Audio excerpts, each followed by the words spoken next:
Hey you, and welcome to this video where I will help you out how to install WhatsApp on your desktop or PC without using a QR code. And this is quite simple. First of all, we search here for Microsoft Store.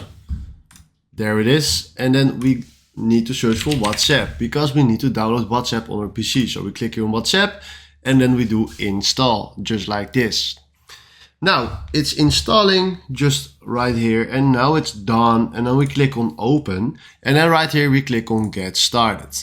Now here is where you need to scan a QR code. So what we need to do the first time, you need to scan the QR code. So what we now do is scan this QR code with our phone, just like this. Now he is downloading recent messages, and when this is done, you have your WhatsApp just right here.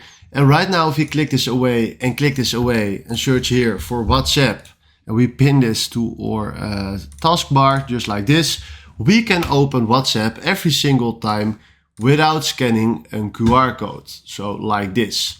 So this is exactly how this works. And if you found this video helpful, please consider subscribing and give this video a like. And then for now, thanks for watching.